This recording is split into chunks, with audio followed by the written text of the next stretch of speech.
I'm going to be presenting some information on chronic heart failure. So the heart itself is a muscle, and the job of the heart is to pump, contract, and get oxygenated blood throughout the rest of the body.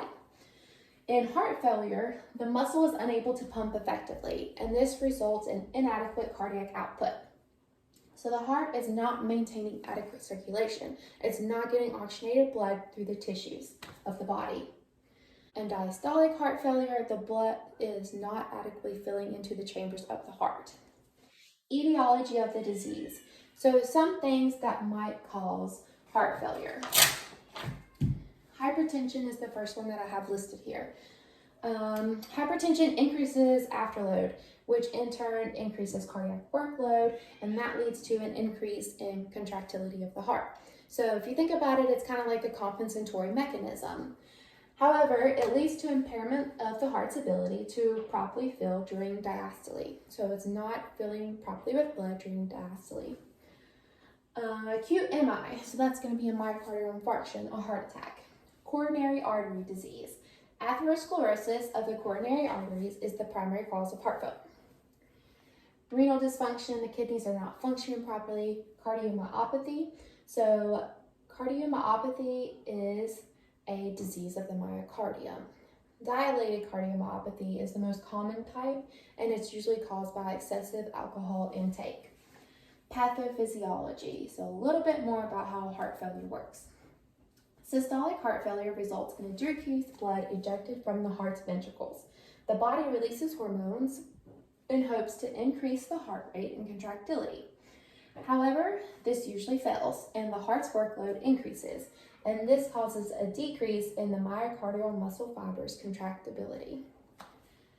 This results in an increase in end-diastolic blood volume in the ventricles, and it leads to an enlargement of the ventricles, and the ventricles may become stiff. So in this picture here, you can see that the ventricle is dilated. At the end, after I get through presenting the information, I'll give you a close-up of all the pictures. So a little bit about why we should know about heart failure. So there is over 6 million Americans that have heart failure.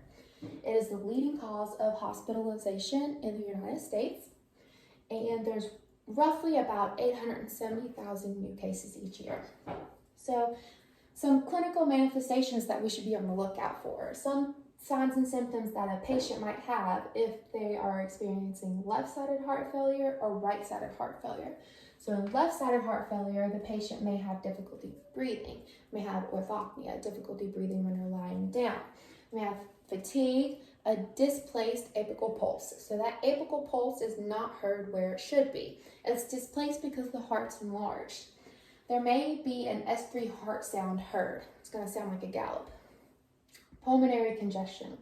So pulmonary congestion is usually difficulty breathing, it's a cough, or you're hearing crackles in the lungs when you auscultate. They might have some blood-tinged sputum.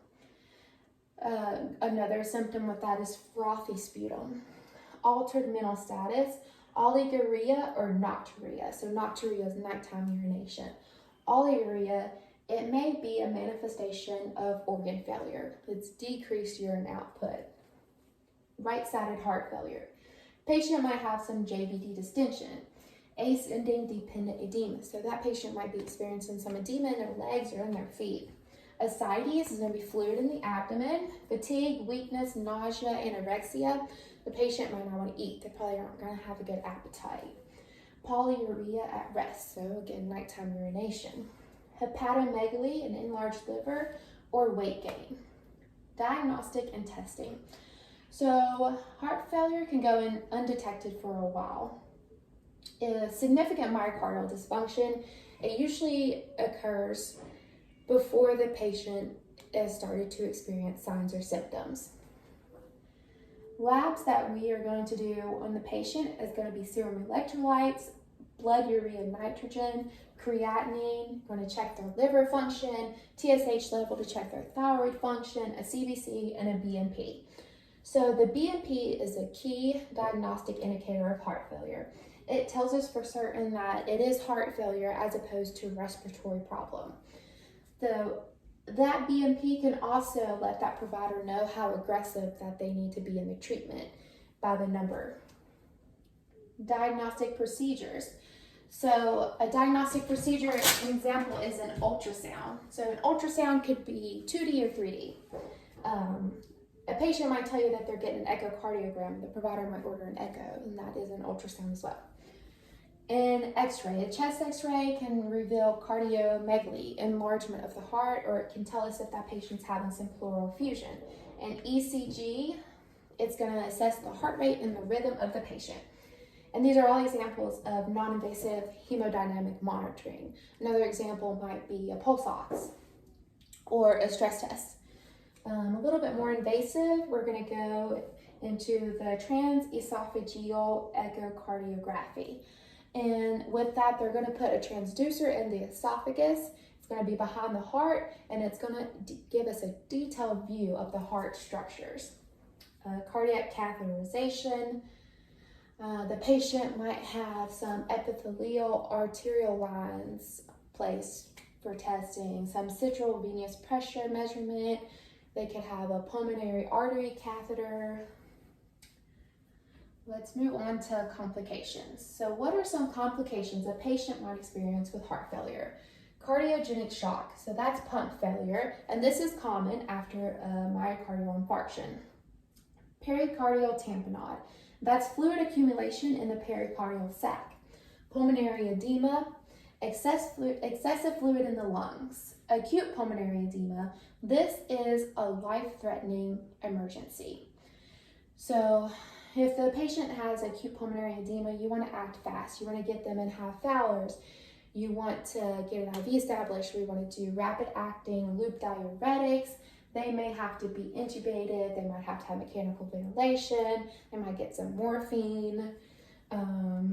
Something to be mindful of, if they're getting rapid-acting loop diuretics, you want to really watch their electrolytes with that. All right, let's talk about some nursing interventions and some patient education. So the biggest one is going to be lifestyle recommendations. They're going to have restriction of dietary sodium. You want to teach them to avoid cigarette smoke. So they themselves should not smoke, and they also want to avoid secondhand smoke. It is important for them to avoid tobacco products altogether. They need to avoid excessive fluid and alcohol intake. They may need to decrease their weight gain, and this is up to the provider. If the provider orders that the patient lose weight, then we can help them with that. We can educate them on how to do it. We can get them a referral to nutrition. We can help them with an exercise plan. Let's teach them about exercises that are safe for them, that they can do. And reduce stress levels. This isn't always doable for the patient, but we can talk to them. Maybe we can help them figure out how to reduce stress. Surgical treatment. So the patient might have coronary artery bypass. They may have ultrafiltration. They could have ICD or CRT. And that is something that's going to maintain proper rhythm of the heart. They might have valve replacement, a heart catheterization. So heart caths are used for diagnostics and for treatment. So the most invasive form of surgical treatment is going to be transplantation, and that is going to be a heart transplant. Okay, so some nursing interventions. Nursing interventions for the patient, it's really important that we use our nursing judgment. So promote activity tolerance. We got to use our nursing judgment. Is that patient on bed rest? Are they safe to promote activities in? What is activities that is adequate for them to do that they're able to complete? Manage fluid volume. So we can oxygenate the patient's lungs, we can check their daily weight, we can help them adhere to their diet. Managing anxiety. Use your nursing judgment. How can I make this patient more comfortable? Do they need oxygen? Do they need, is their oxygen on? Do they need education? Minimizing powerlessness. So what can we get this patient to do to feel like they're still in charge? What are some things that we can present to them? Do you want to do A or do you want to do B? They're still making decisions here. Use your nursing judgment to decide what is safe to present like that, so they feel like they're still in power over their body. Assisting patients and family members to effectively manage health. Family members are important. They need a good support system, and we want to make them feel like they're involved too. monitor potential complications, use our nursing judgment to analyze what do you think this patient is going to be non-compliant with, why do you think they're going to be non-compliant, and how can we not let that happen. Continuing care, make sure that patient has their follow-up appointments and that they're ready to follow them. You could call that patient and before their appointment and just follow loop with them, kind of relieve that anxiety, make them feel more comfortable with you as their provider. End of life care and considerations. So of course you need nursing judgment really well on this. When's the right time? How do I present this? And what should I say to this patient?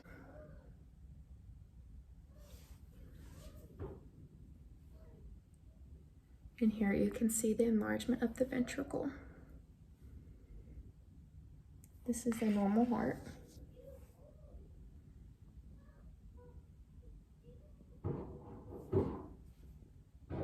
Here are the references that I have used.